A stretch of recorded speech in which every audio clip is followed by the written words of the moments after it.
está con nosotros mi amigo, y dice mañana que mi sobrino, Iván Hernández Guzmán, hijo de una gran amiga, Sonia Guzmán, es embajadora en Washington. Debe estar viendo el programa ahora, o lo está viendo. Lo está viendo, lo está ¿Cómo viendo. está, Iván? Un saludo a tu hermana. A mi hermana. Y sí, un cariño desde que tengo uso de razón. Sí, Recuerdo cuando mi abuela te colaba café, ay, ibas sí, a mi sí, casa sí. y es Pero una cosa. son unos lazos que nos unen desde hace tiempo ya. Muchísimos años. Entonces Iván ahora está lleno de canas y uno lo veía chiquito. Y digo yo, cuidado, yo no voy a decir que ni hijo mío ni sobrino. No, qué va. Lo que ¿Cómo pasa te es que tú está eras yendo? muy adelantada. Muy adelantada. Exactamente. Y las canas son de genética, no necesariamente de edad. Sí, Aunque ya hace unos años. Es así. Recuerdo que a mí me empezaron a salir canas. A ustedes, Joven, pero joven, muy joven. la generación nuestra lo recordamos en un fenómeno natural que ocurrió en el gobierno de tu abuelo. Claro. Que ustedes se mudaron al palacio, ustedes estaban pequeños y andaban, decían las crónicas de antes, que andaban en bicicletas. Eso fue todo un acontecimiento. ¿Ustedes se acuerdan de eso? Es correcto. Mañana tú cubrías el palacio en ese entonces. Me tocó ir varias veces, sí. Sí, nosotros fuimos por un privilegio de primero que eligieran a mi abuelo presidente y poder servirle al país, pero le tocó el deber de afrontar el huracán David, que es el huracán más fuerte de este siglo y de parte del siglo pasado. Fue el último huracán categoría 5 que tocó la República Dominicana en 1979. Luego vino la tormenta Federico. Y lo de la mudanza vino a raíz de que ya se sabía la magnitud del fenómeno y a mi abuelo le recomendaron mudarse a Palacio. Por si quedaba incomunicado, quedara gobernando sí, y sin tener con que salir. acceso al... Porque de verdad no se sabía lo que venía. Y como nosotros vivíamos en la misma casa con él, nos tocó ese viaje. Y yo siempre hago una anécdota que por primera vez la voy a hacer en televisión, que era la única vez que yo me acostaba temprano, que no había que llamarme. Tenía miedo. Esos pasillos largos, oscuros, había que... Yo me trancaba. Eso no es fácil. Y con todas esas historias que le hacían a uno de Trujillo, de no sé qué. Eso no es fácil. Y yo en esa época tendría 7 años. Sí, yo recuerdo la crónica. Sí, duramos, no recuerdo, ahí mi mamá me ayudará, pero sí, duramos bastante tiempo, como un mes ahí, si mal no recuerdo.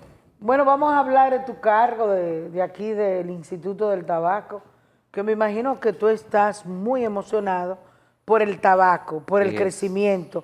Y como tú eres agrónomo, igual que tu tío, me imagino que ya cogiste el piso a lo que es el Instituto del Tabaco. Es correcto, mi tío, como tú bien dices, Iván, fue que graduó los primeros 50 agrónomos de la UAS, ingeniero agrónomo.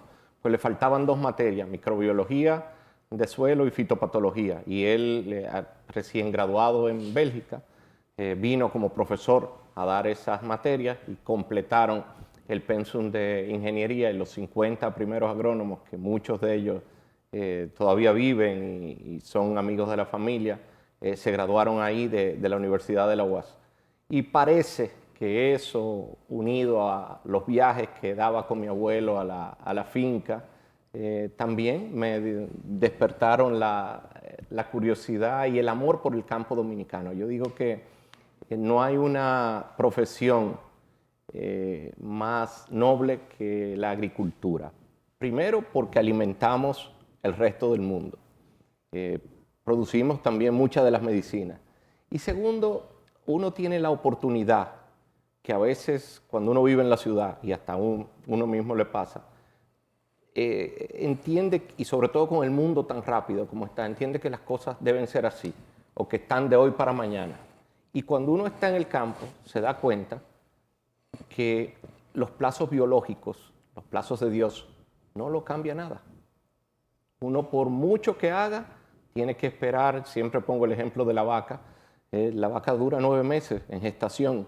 Y para que una vaca dé leche, tiene que estar parida.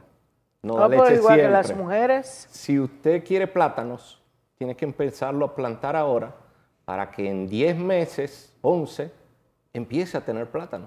Por mucho que usted haga, no salen antes.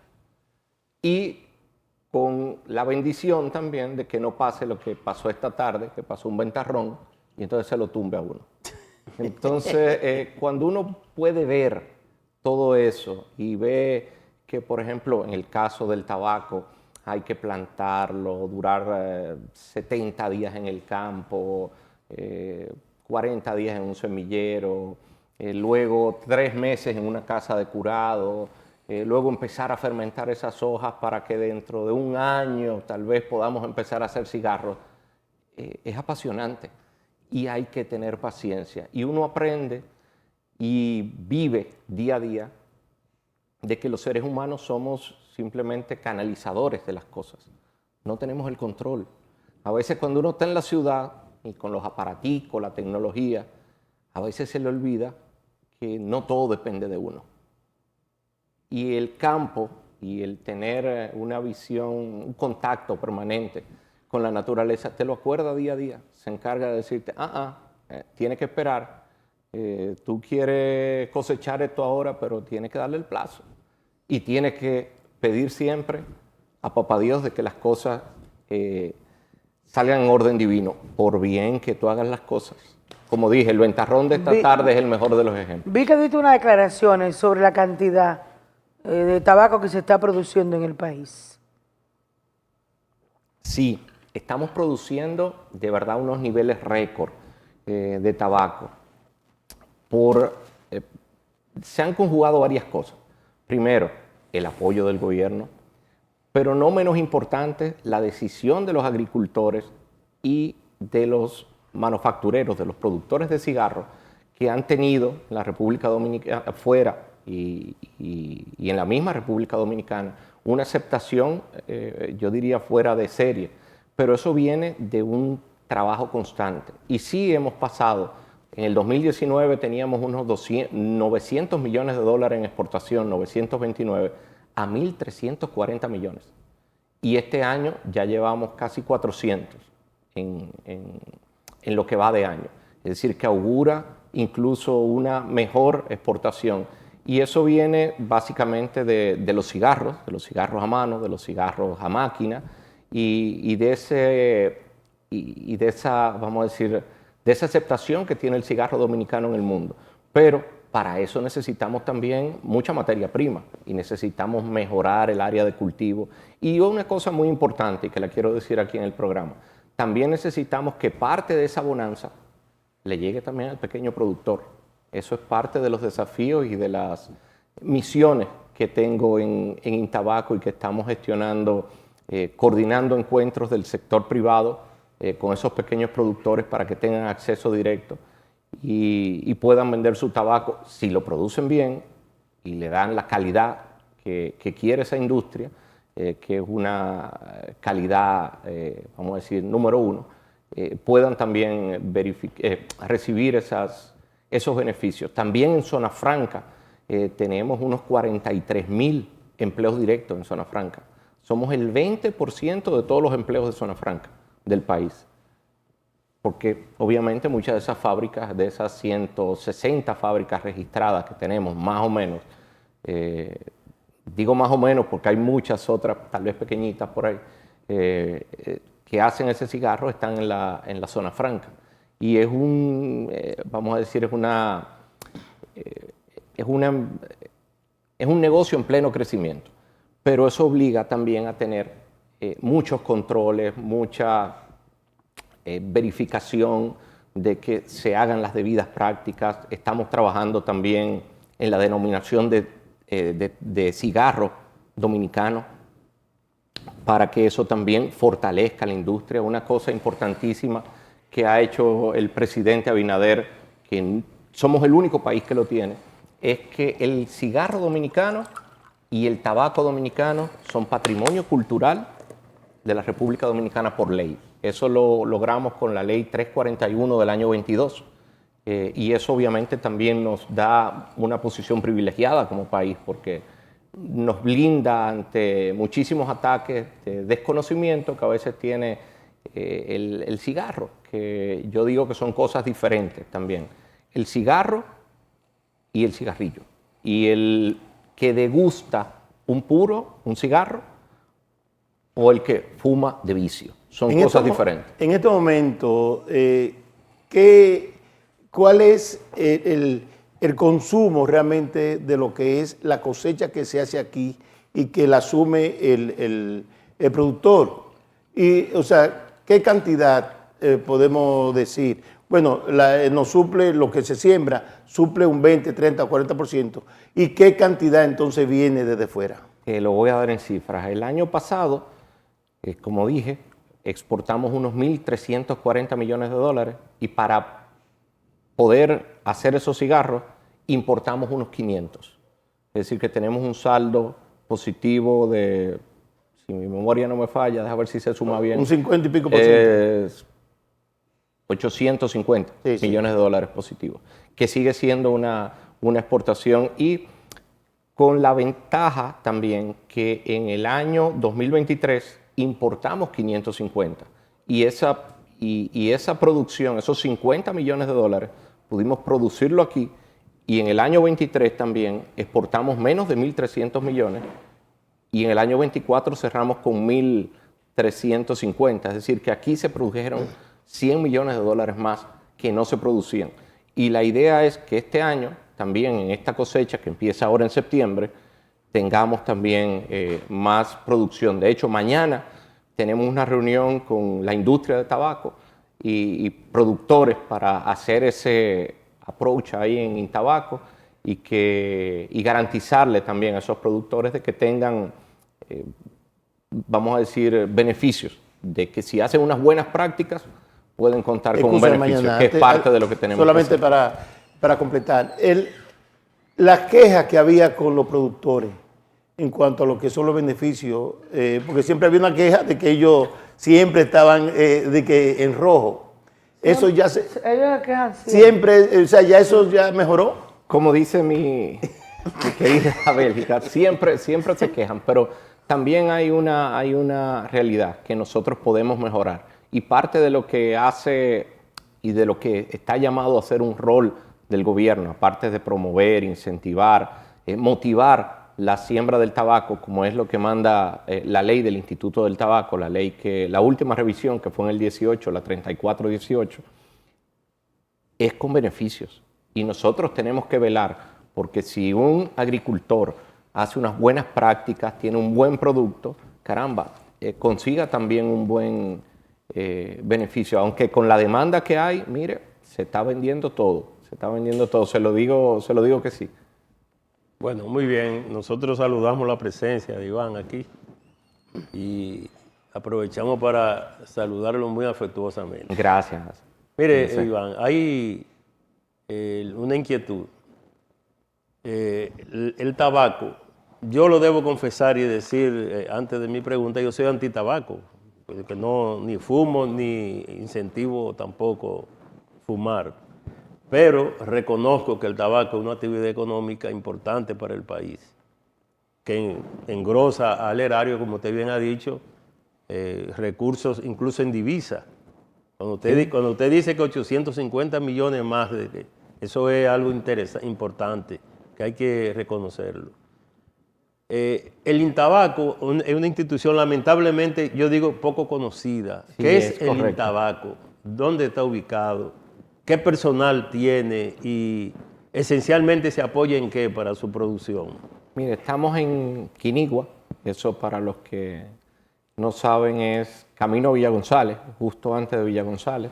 Es un instituto que se creó en el 1962, pero tuvo una reforma de ley en el año 2018, la 34, como dije, y básicamente se encarga del fomento, el fomento, promoción y velar porque el tabaco se haga con las debidas prácticas. Entonces, para eso tenemos un Perdóname, cuerpo pero técnico. antes estuvo en una casa antigua, en la Juan Pablo Duarte. Es correcto. Bellísimo. Es de las correcto. que es decían que era de correcto. Trujillo. Es correcto. Tú Y estabas en- pequeño, yo creo. Muy pequeño, muy pequeño. Y En en el los gobierno de años, creo, 90, a finales de los Sí. 90, se mudó a la Sí. estación experimental Chago Díaz, que eran unos terrenos del Instituto del Tabaco, y ahí tenemos unos campos experimentales. Nosotros no vendemos, solamente hacemos experimentos, hacemos variedades, probamos qué es ¿Sí? lo mejor. Tenemos la única variedad, que aquí quiero mandar un saludo al profesor Tirso Ramírez, que es docente de ISA, es una gloria de la botánica dominicana, trabaja con nosotros en Intabaco, junto con un grupo de técnicos, y desarrolló la única variedad de tabaco registrada en Centroamérica y el Caribe, aún con todo el tiempo que tiene el tabaco. Es la única, que es la T13 del Instituto del Tabaco. Entonces nosotros, como le decía, tenemos un cuerpo técnico que son unos 40 agrónomos más o menos con sus ayudantes. Damos asistencia a unos 3.500 productores en las 14 provincias del Cibao, en el sur. También tenemos Monteplata, Yamasá, tenemos una serie de productores de la zona tabaquera, y también hacemos esa parte de investigación, como usted dice, como le explicaba, y trabajamos de la mano con la industria. Yo digo que la industria, el Intabaco es parte de la industria y se debe a la industria, porque nosotros no podemos hacer algo que ellos no quieran. Si nosotros les servimos de pie de amigo para ensayar variedades, para verificar enfermedades, para monitorear zonas donde es más conveniente. La zona tabacalera también la monitoreamos nosotros, el inicio de la zafra, el final de la zafra. ¿Por qué tiene zafra? Porque hay unas plagas que si uno las siembra fuera de fecha, también atacan los cultivos. Y por eso la época de siembra es de septiembre hasta febrero, marzo. Los que siembran muy tarde y se corren el riesgo también.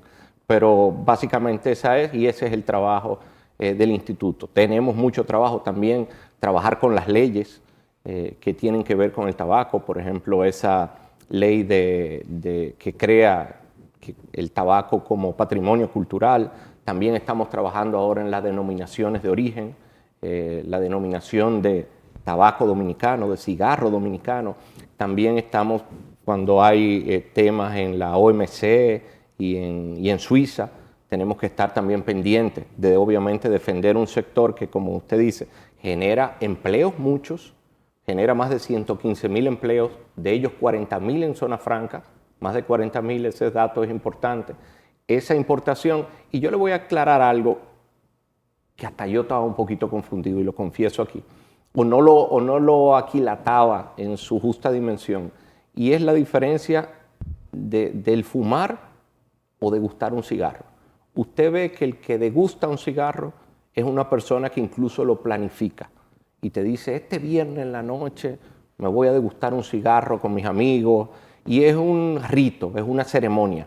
Por un cigarro, para hacer un cigarro terminado, los expertos dicen que pasa entre 300 y 400 manos, desde la semilla que se pone hasta ese artesano o artesana que le da ese toque final, para que entonces usted se siente, lo deguste, y por eso dicen que es un ritual.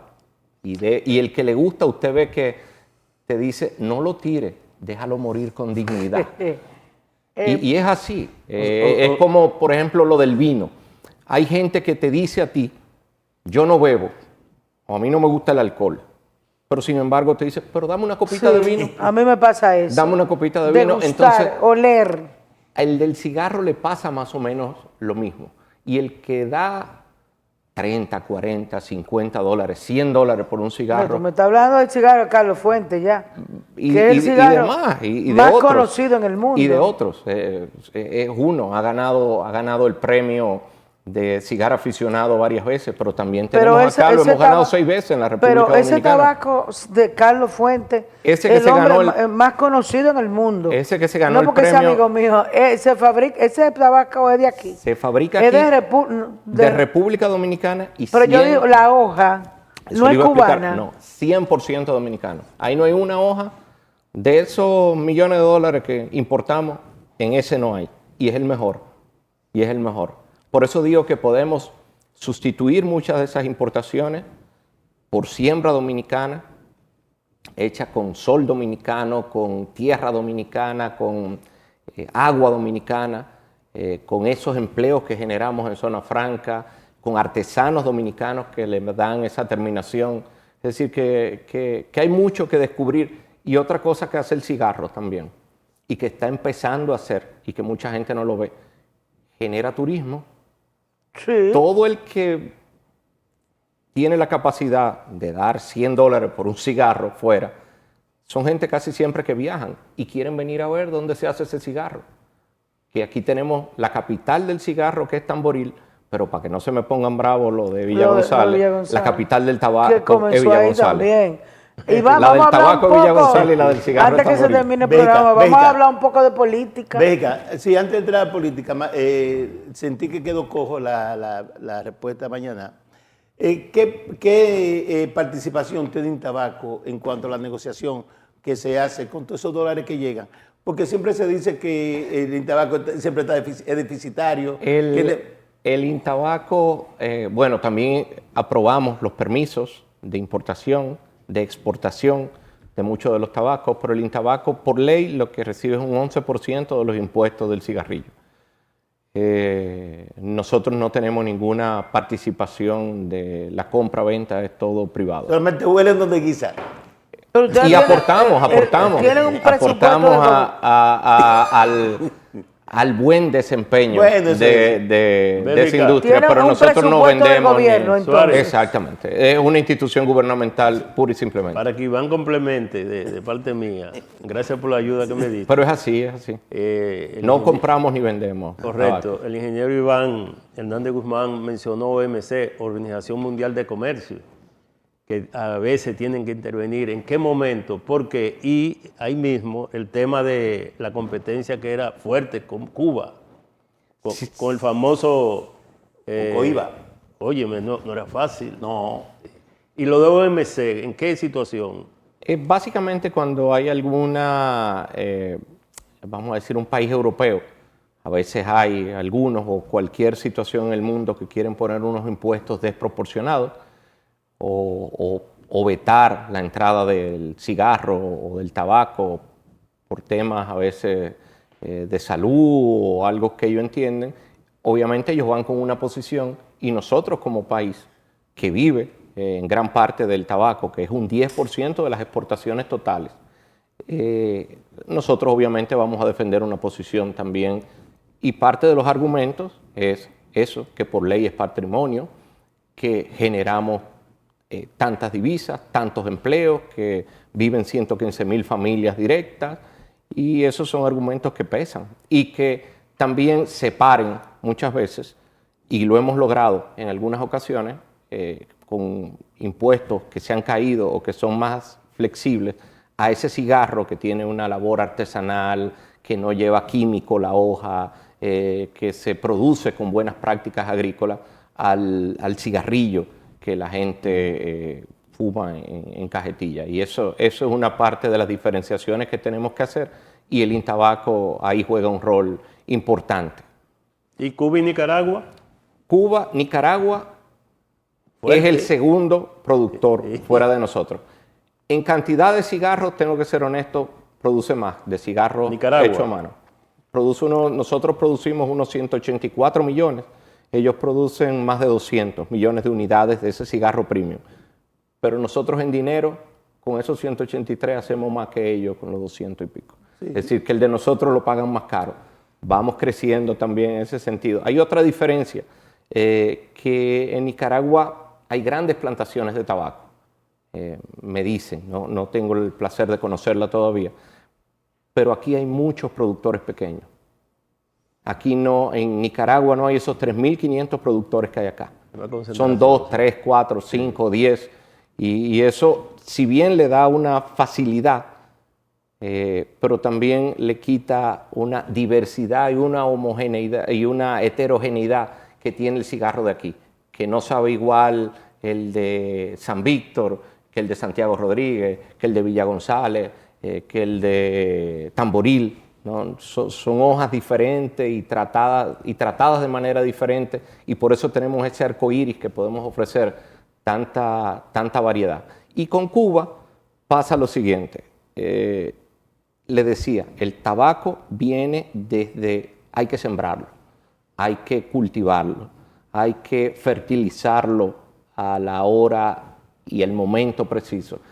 Entonces los cubanos tienen muchas limitaciones en estos momentos, lamentablemente, y por eso no tienen la producción que tuvieron otrora, más el cerco de temas El bloqueo, de bloqueo, pero también hay una gran parte de eso que le dije, de ese cultivo.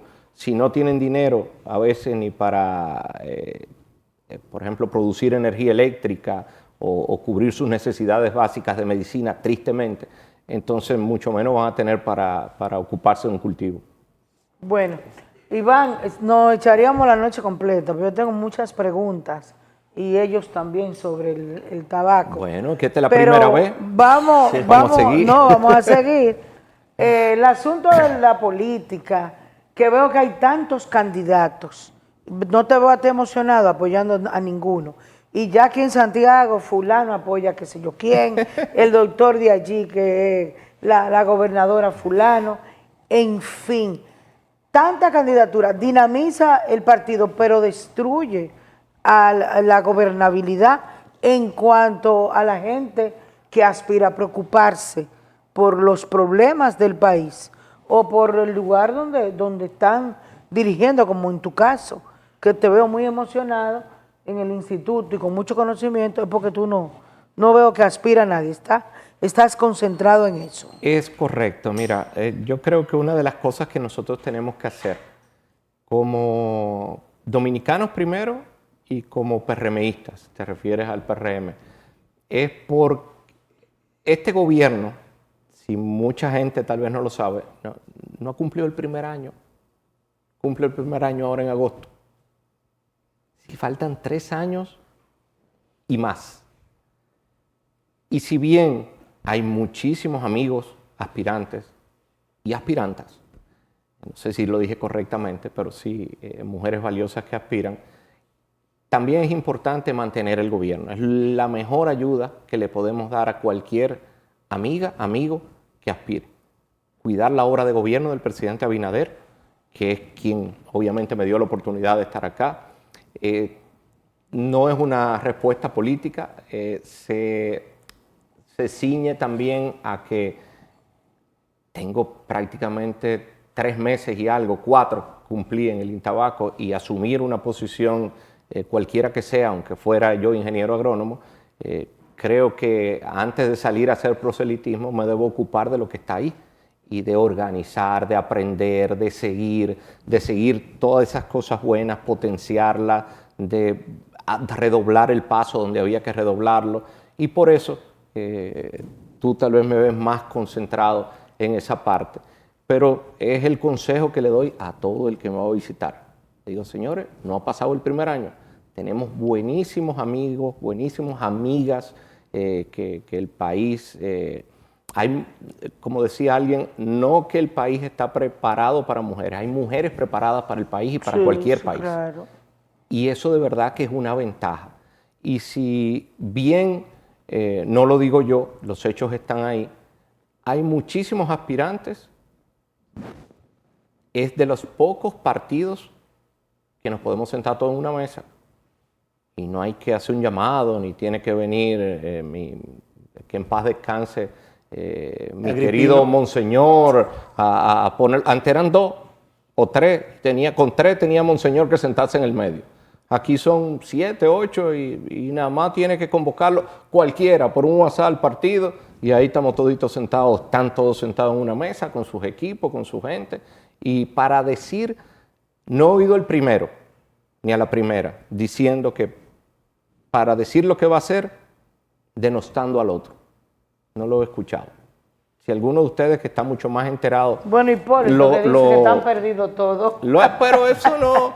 el decir que yo voy a ganar y perdí, eso no es hablar mal del otro. No, claro. Porque, ¿verdad? No, pero también en ese tenor... Un saludo a mi tío Hipólito de aquí. Ese sí es tío tuyo. El tío, Ministro sí. de Agricultura Tío, del tío, gobierno tío, de es tu verdad. abuelo. No, como Iván se refiere a ese tema, no, Guido Gómez Mazara ha sido crítico, incluso hoy mismo reiteró su punto de vista. Y él es uno de los candidatos. Y es uno de ellos, exactamente. Criticando el tema de la nómina y la candidatura y estableciendo que no es lo ideal. Y esa es una actitud crítica, ¿no? Y oí y sé que se está trabajando en un protocolo y en una armonización de solamente de... No es protocolo ni armonización porque hay ningún pleito. También eso es bueno reiterarlo y decirlo. Es para tener una ruta crítica y que haya plazos, fechas, formas de hacer las cosas, y en eso está trabajando el presidente Abinader, que con su liderazgo entiendo que como no ha habido ningún tema, no lo va a haber. Iván, a ti siempre se ha considerado de que era un muchacho de pueblo, un muchacho de base. En este momento hay muchas críticas con la situación de los servicios públicos que supuestamente se han mejorado, agua, luz, también alto costo de vida, mucha protesta. ¿Cómo ves tú el camino que tiene el gobierno en este momento con estas situaciones? Bueno, si uno se pone a ver, ahora que a los muchachos les gusta los YouTube y esas cosas, si se ponen a ver videos, les invito a todos a ver videos de los años 60, que era Balaguer presidente en ese entonces, 63, 64, eran las mismas quejas. No compares. No, eran las mismas. Y si las oyes, son los mismos. Y le voy a explicar por qué. Hay datos que a veces, y creo que los gobiernos no son suficientemente buenos comunicándolo. No es una excusa. Pero, por ejemplo, con la inflación, con todo lo que ha pasado en el mundo, y cuando uno mira a su alrededor, o llama a un primo en España, o llama a un primo en Estados Unidos, este es de los países que menos ha sido, no es que no hay, pues vivimos en el mundo, pero es de los que menos ha sido castigado por la inflación. Aquí hay abundancia de arroz, de plátano, de guineo. De hecho, pero muy caro. Hay temas, no, los plátanos no, Bélgica, por favor, están los productores gritando de Bueno, que pero el precio el es... arroz, la carne, entonces, otros artículos de primera necesidad. y una cosa, hay abundancia, que es importantísimo. Y sobre los artículos, es decir, los servicios de primera necesidad, aquí, con el crecimiento que ha tenido el país, hay que generar 200 megas de luz, de energía, generar todos los años para que todo siga igual. No es que ponemos 200 megas y va a haber más luz, es para estar ahí ra con ra. Con el agua lo propio. Vemos zonas que hace 3, 4 años eran fincas y ahora son casas. Torres gigantes, barrios que no existían. Son los mismos ríos y la misma presa, hay que caerla atrás. Y es un desafío de todos los gobiernos. Y sobre todo, una de las cosas que trae el crecimiento económico, como hemos tenido un crecimiento altísimo en la República Dominicana, si bien eso es bueno, por un lado, te genera esa demanda de servicios que el gobierno tiene que ponerse la pila y es un desafío del gobierno, como tú bien dices. Y es así, pero quiero dejarle dicho a la gente que la luz que había hace 4 años, que la luz que había hace 8, hace 10, la generación, si eso hubiera estado ahí, medio país estuviera sin luz. Muchas gracias, Iván. Y sin agua. Se defiende. No. Pero pagamos más impuestos que antes, entonces tiene que ser Por eso, recompensado. entonces, Muchas gracias. por eso generamos más megas que nunca. Se han instalado más megas en estos 3, 4 años que en los años anteriores. Y gracias a Dios, y lo digo aquí en público, que se hizo Punta Catalina, que se hicieron las otras generaciones, pues si no, no hubiera luz. Bien, agrónomo, ingeniero, agrónomo, Iván, hay mucho Iván. pero este es Hernández. Hernández Guzmán. Guzmán. Hay varios Iván Hernández que conozco también. También, yo también conozco. Pero Hernández Guzmán hasta ahora soy yo. Sí. Hermano de Miguel. De Miguel, de mi Y hermano Miguel, espérate, de Carlos, de Carolina. De Carolina, esa es mi amiguita. Saludo a todos y Carolina, bueno, ¿tú sabías que era mi amiguita? no tenía ese dato, pero debe Ah, estarnos pues ahí viendo. Salúdala. No, pues ella no está viviendo fuera. No, vino Porque hace duró una poco. vez en Argentina Sí, estudiando. sí, estuvo en Argentina un Estudiando tiempo. música, soprano. Canta muy Y bonito. canta precioso y tu abuela estaba tan feliz. Sí, sí, sí. Bien, vamos a hacer una pausa y volvemos.